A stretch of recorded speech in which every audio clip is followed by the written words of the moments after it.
Bonjour tout le monde. Je vais essayer de régler la lumière d'abord.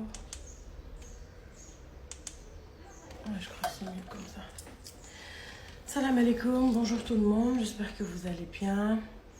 Alors, je viens faire une vidéo sur le sujet qui passe en boucle sur tous les réseaux sociaux, en commençant par Twitter, TikTok, Facebook, Instagram.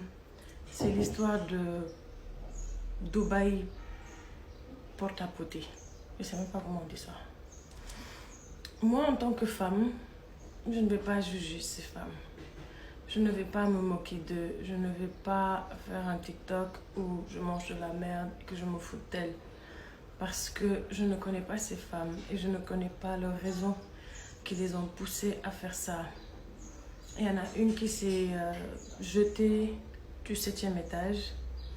Et on vit dans une société où les gens n'essaient pas de comprendre ce qui pousse certaines personnes à agir de manière bizarre, de manière folklorique. Parce que on ne voit pas les actes, on ne voit que les faits. Aujourd'hui, on vit dans un monde où la femme n'a jamais eu de respect.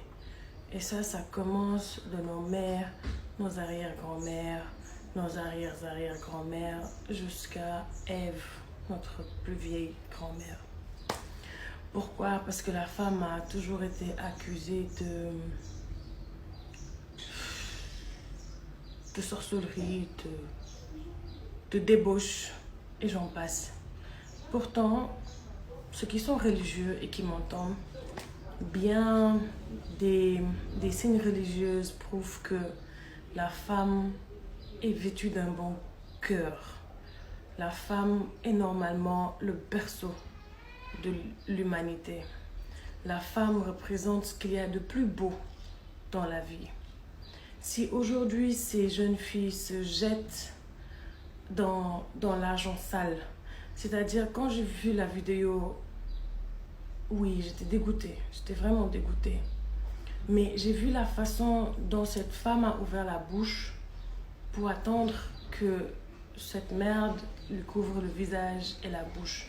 Et je peux vous jurer qu'elle n'a pas eu envie de faire ça. Aucun être humain ne vient au monde pour ouvrir sa gueule et recevoir de la merde et ensuite recevoir de l'argent. Je disais dans notre classe, il y avait 50 élèves et les 50 ne pouvaient pas être présidents. Voilà, je vais parler un peu plus fort parce que j'ai remarqué que sur la première vidéo, je parle doucement. Donc, je disais, moi, par exemple, dans ma classe, il y avait 50 élèves. Et les 50 ne pouvaient pas avoir des métiers diplômés comme être docteur, être juge, être banquier ou bien être président. Chacun d'entre nous devait faire un métier pour compléter l'autre. Plusieurs d'entre nous pouvaient être des bûchers, des bûcherons, des menuisiers métalliques, travailler dans la maçonnerie. Vous savez, ces travails qu'on ne valorise pas, ces travails dont on ne fait pas rêver les enfants. C'est ça le problème. Il y a un énorme problème d'éducation et les parents ne font plus leur part. Parce que toutes ces filles qui sont parties à Dubaï, la moitié sont parties à cause de leur famille. La moitié sont parties à cause chez nous, si la voisine est partie à la Mecque, forcément ma mère va aller à la Mecque. Donc comment je vais faire? Je vais vendre mon piment. Mes frères non. En fait, il y a tellement de responsabilités qu'on met sur les femmes que certaines sont prêtes à manger de la merde. Ou bien à faire pire. Il y a pire que ça.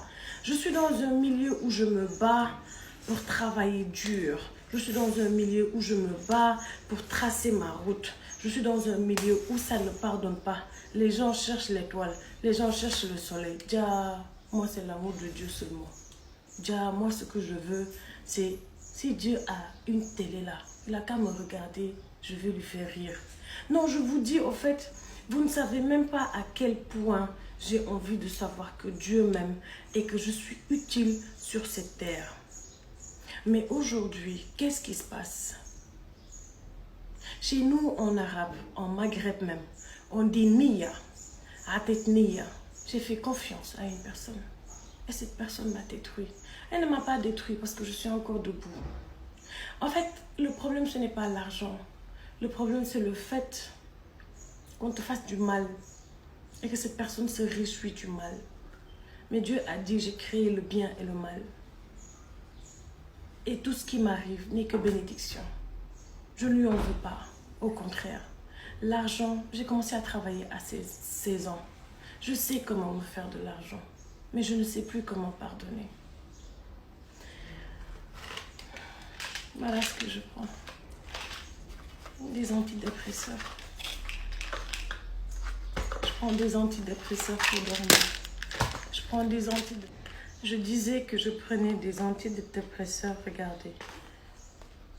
Tout ça. Heureusement que j'ai arrêté les piqûres, parce que les piqûres, ça me rendait comme un zombie. Quand nous, les femmes, qui refusons de manger de la merde, qui refusons de se prostituer, parce que, où est-ce que je n'ai pas travaillé? J'ai travaillé partout. Ceux qui me connaissent depuis Plume Glamour ou Titanium savent que j'ai toujours travaillé. Je ne vais pas vous dire que l'argent que j'ai toujours eu a été propre. Parfois, j'ai eu de l'argent sale, mais je n'ai pas eu le choix. Mais j'ai juré de ne plus faire ça. Et à partir de ce moment-là, je ne fais que travailler dur. Parce que j'ai une fille qui grandit. Et j'espère qu'elle va grandir avec de l'argent propre que j'ai travaillé. J'espère être sa muse. J'espère vraiment qu'elle veuille me ressembler comme j'ai envie de ressembler à ma mère. Je suis sénégalaise, je suis ivoirienne, je suis maroco, algérienne, je suis berbère, je suis peul de Linguère. Je suis fière de mes origines et je transmets mes origines à mon enfant. N'en voulez pas à ces filles. Essayez de comprendre que le milieu est rempli de caïmans naines. Essayez de comprendre que le milieu, les gens ne pardonnent pas. Ces filles, allez voir comment elles ont été éduquées. Allez voir comment on les a vendues. Moi, j'ai la chance. J'ai eu ma mère. Mon père, il n'était pas vraiment présent. Les rares fois où il était présent, il m'a rempli le cœur. Mais il y en a qui n'ont pas de parents, gars. Il y en a qui n'ont personne. Et vous les voyez se comporter de manière bizarre.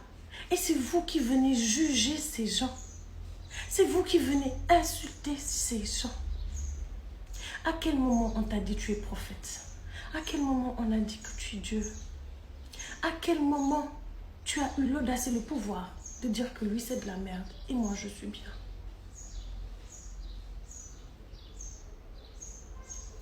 On dirait qu'on m'avait enlevé un rideau, ou bien le rideau est tombé.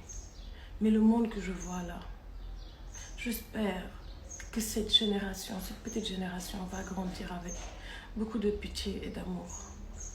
Parce que tout tourne autour de l'argent, tout tourne autour de la brillance, tout tourne autour de « voyez-moi ». Et plus personne ne pense à Dieu. Plus personne ne prie réellement.